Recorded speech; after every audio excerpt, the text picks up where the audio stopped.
My name is Santis, and my pronouns are she, her. I live in Los Angeles, California. Hi, my name is Y. Tees. My pronouns are he, him, his, and I live in Los Angeles, California. I don't identify as any sort of denomination. And as for my denomination, I still consider myself non-denomination. I have a trans-masculine child. And my relationship is that I have a trans-masculine son. My child came out to me. He came out to me first in October of 2015. I'll never forget that. And we were sitting in a car after we dropped off a friend. And he said to me, "Mom, do you know what non-binary is?" And I said, "Oh yeah, ones and zeros." And he said, No, the gender binary. And I said, "No, I don't think so." He said, "Okay, so if you can imagine a straight line, and on one end is male, and that's Papa, and on the other end is female, and that's you, and here's the middle. Well, I don't feel that I'm on your side. I feel like I'm more on Papa's side." And I said, "Oh, okay, you're tomboy." He said, No.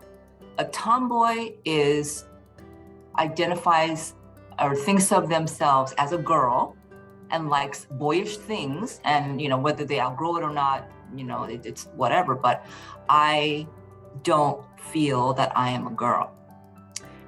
And I was confused. I didn't understand, and I said, "Okay, this is kind of like Caitlyn Jenner," because Caitlyn Jenner had come out, I think, a few months prior. And he said, yes. I said, "Okay, so I don't know what all this is, and I'm hoping that you will help me to understand and learn, but please know that nothing's gonna change. I love you.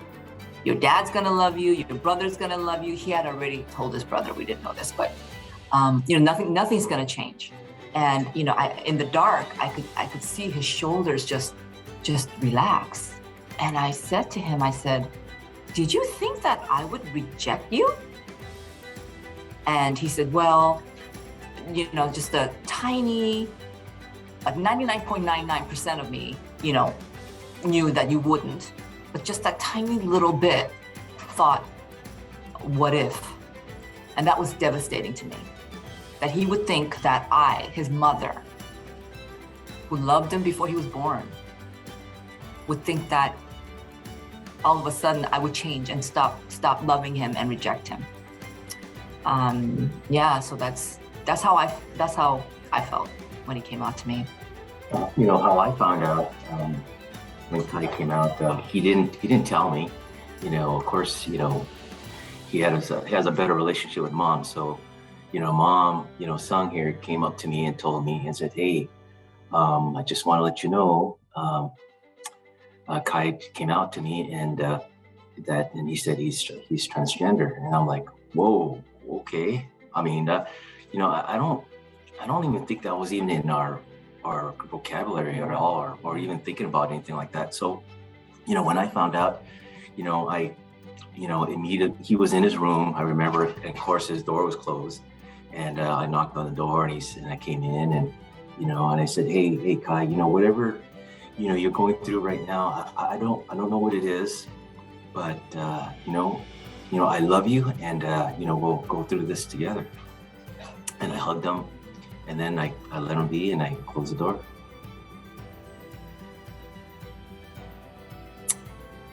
Yeah, people ask us this all the time, what the fact that we are Christian, how are we able to accept our child, even though you're a Christian? And in the beginning of our journey, yes, we thought that we could not be Christian and support and love our LGBTQ child. We thought we would have to choose. And our choice right from the get-go would be, I mean, we're gonna choose our child. But going back to my denomination, so I was born again Christian. I was saved when I was 12 years old.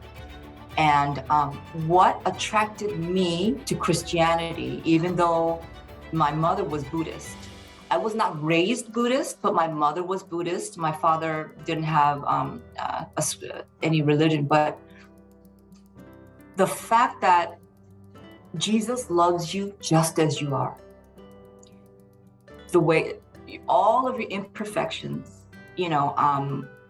that was so appealing to me, that someone would love me just the way I am. And that's all I know. That's what I know of Jesus.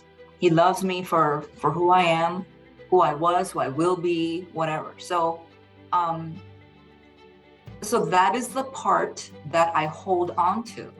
So when my child came out to me, of course I'm gonna still love him, And then I find out that we are not the norm of Christian parents who love and affirm their, LGBTQ child. And that just blew my mind. I couldn't understand it. And, as like, to go back to the question of denominations. So why are there all of these denominations? I was ignorant. I had no idea. I thought non-denominational, which my church was, meant that everyone was welcome. Little did I know that non-denominational actually means they don't answer to a higher governing body, so to speak. They just make their own decisions and whatever. So, when I became older and found out about things like that, I thought, okay, why is Christianity so complicated? This is not what I thought it was. So maybe loving my child and accepting him, what made it easy for us was the fact that we were not indoctrinated. I don't know. Maybe that's what it was. We just said, okay, God, the two greatest commandments is love your God, love each other. And everything else comes after that. I just thought being Christian was actually very easy, but once my child came out, I learned very differently that it's actually not that easy. Well, for me, it was a little challenging, because I was trying to learn pronouns. And so, I've been calling Kai, she, her, all these years, and he's about 16 now. And so, 16 then. 16 then, yeah, he was 16 then. And so it was kind of hard for me in the beginning. And I would mispronoun him. And he would get really upset, and I'm like, hey, hold on a second, it's been all these years. So, give me some time. And I thought, man, what's going on? This is really intense here, So I searched and looked, and I said, wow, this is so important to, LGBTQ people to get the pronouns right. It's so hurtful. And so, inside me, I'm a father. I don't want to hurt my child, no matter what it is. So, I kind of, had to pick up myself up a little bit and say, hey, look, I really had to focus. And I finally got it right, and I slipped once, and then it slipped in a long, long time. So we had I guess instead of a curse jar, you can consider it a misgendering jar. And every time he misgendered Kai, he had to put money in there. And we're not talking like a quarter or a dollar. We made like, okay, you need to put like $10 in there, maybe $10, $20. He learned. He made a big effort after that. And, and as far as, what we knew of Kai before he came out and after, we knew early on that he was going to be something special. We just knew he was going to be extraordinary. He was, tell him what he did. When he did, he would turn your face. Oh, so he must have been 4. No. He was, you were holding him, so he was like 16 months. 16 months, God, yeah. You know, and Really young, maybe 3 years old. really tiny, and there was a lot of crowd going on, and my focus, I had Kai in my arms like this, and I was talking and this, and Kai literally got his 2 hands and went like this to my face and went, and got my full undivided attention. I'm like, whoa. So his personality was set. It was like, So when he was 18 months old, and he started talking later, and when he started talking, he spoke in phrases rather than words. And so he was not quite 2 for Christmas, so he would have been 1.5 years. And my aunt, who really doesn't know anything about him, gave him a Barbie doll. Now, I don't know whether he opened it and saw the pink or he saw the doll. I'm not sure. But mind you, he's not verbal. He handed it back to her and he said, no. We were just shocked. So at 18 months, he knew what he liked and what he didn't like. So he was extraordinary from still is. Yeah, he still is, but from very young. Yeah. What I realized about myself when my child came out was I am stronger than I thought I was. I have, after immigrating to the Los Angeles area when I was 7 years old, I have lived here all my life. I have not lived anywhere else. I meet so many people and they've lived everywhere. I have only been in Los Angeles since 1974. And I just the thought of leaving, friends and everything familiar to me, moving just to another state, never mind another country, moving to another state was just, even another city was just terrifying for me. Then I would have to make all new friends but when Kai came out and we lost our entire church community, and this is a community that we knew as our friends for 25 years. And we did everything together. This was our friend and community. That's what it was. So to lose all the people, to have them turn their backs on you, after that history was incredibly painful, was so painful. But after that, and some more instances that happened after, I could take anything. Bring it on. I'll take you on. Come at me. This mama bear sense, came out when I was 31 and I had my firstborn son.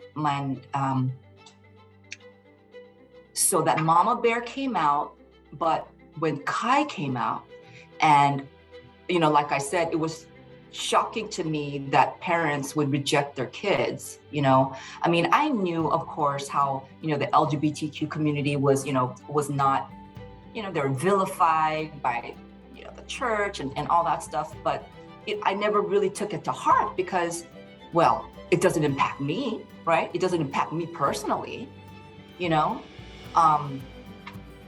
So after learning all of that, I thought, I can't keep quiet. I can't just say, well, we love our kid, too bad your parents are terrible, but we cannot just let this love and affirmation stay in our family. We have to go out as Christians would and love, other LGBTQ people. That's what we felt. So we couldn't just, sit back and say, oh, well, too bad for the rest of you.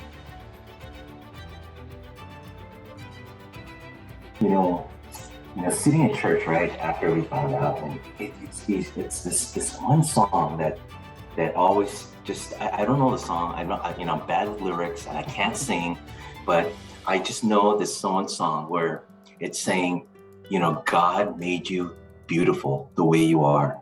And I'll have to look it up again. And when I think about that, I just think about Kai, and yeah, he's beautiful. God made you like that. That's awesome. And then I always think about some of that times too, where I'm alone or something. I think about Kai, and I think about I think about God, and I think, wow, God made him beautiful. And it's just amazing for me. Yeah, I've always felt, children were blessings because there are people who want to, biologically have them and are unable. And what happens, inside the womb is truly miraculous. So I was very thankful, for my children. But my Kai, what God is telling me, us is, and I say this to other people that are LGBTQ children are blessings. Amen.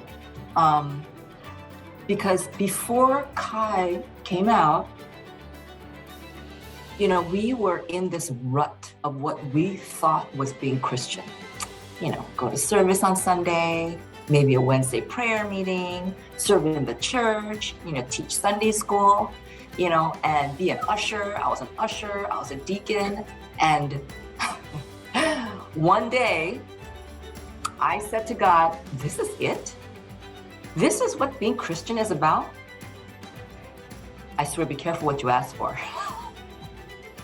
Because shortly thereafter is when Kai came out.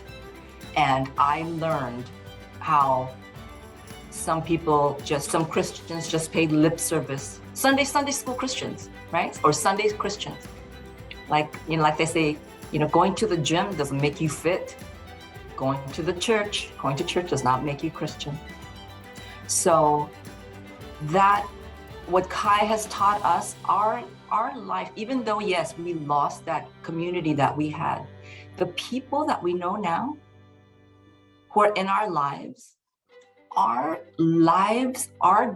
days, well, before COVID, was so rich.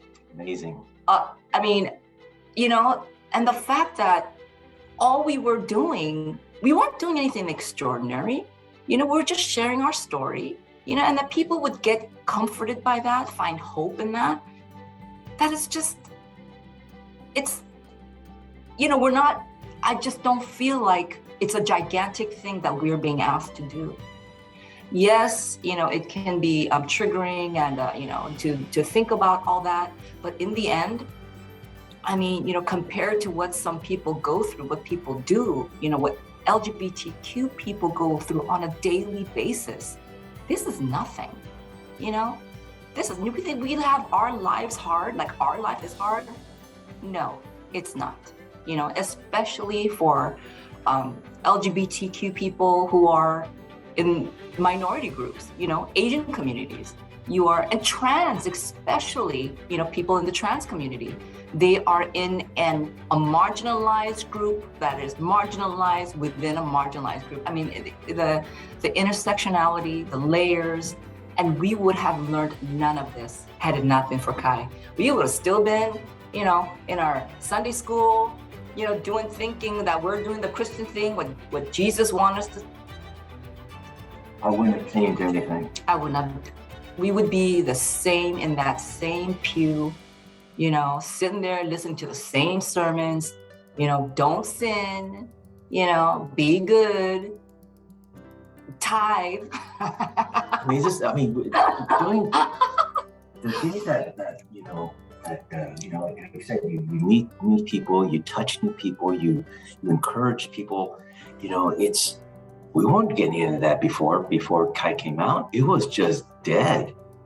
Just like someone was saying, just sit in your pew on Sunday, and then what? We're sitting in our comfort zone and not being challenged. Do nothing. It's like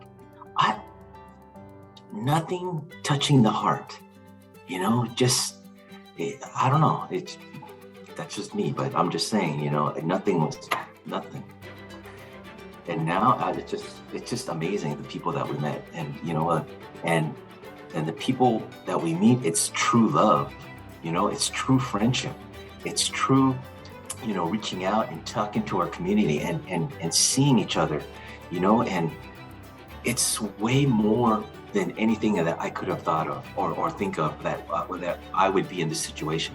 It's when we're in our community, we can talk freely. We can about our child who we love so much. We don't have to hide anything. Nothing. And vice versa. They talk us about their lives, and it's just amazing. It's just amazing. Yeah, that's what I tell parents, Christian parents, when their kids come out, they with my community and what are people going to think of me and blah blah. And I think you made a commitment when you had your child. It's your duty as a parent. You have to choose your child. You really do. They're the most precious gifts to us. And that's what God would want. That's what Jesus would do. When we stopped, we were what was the term? We were given blessings by our church to leave. So after we left, we actually were introduced to an affirming Asian pastor, and I was just shocked, right? And but his church, he himself went through like a 10-year journey of becoming from a Southern Baptist minister to a fully affirming pastor, and and then he retired, and prior to that, we attended that church for a little while. And then after he retired, his the senior pastor who replaced him, we all thought, because he was on staff at the time, that he was on the same journey, that this pastor had gone through, but it turned out not to be the case. And it's like they took like a bunch of steps forward, but when this senior pastor was what is that? Brought in, it's not sworn in,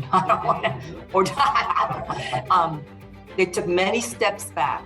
It took about, I think 5 years, about 4 or 5 years for that pastor to actually, go along on his own journey. But, what's awful is we could come to the table and talk about this as straight, cis, supposed allies, and then come home, put it on the shelf, and not think about it until the next meeting. LGBTQ people don't have that luxury. So, that support group, the members, that ended up splintering as well. Some were willing to stay and be the bridge, as it were, whereas, and then some of us were saying, no, this is too slow, too little, too late. So as for myself and my husband right now, we do not attend a physical church. I no longer believe that church is a place. It is a verb. I can church anywhere. I have churched in many places with many people. It's just random places, totally, surprises. And yeah, I church outside of a physical building. So that's my church. My church is everywhere.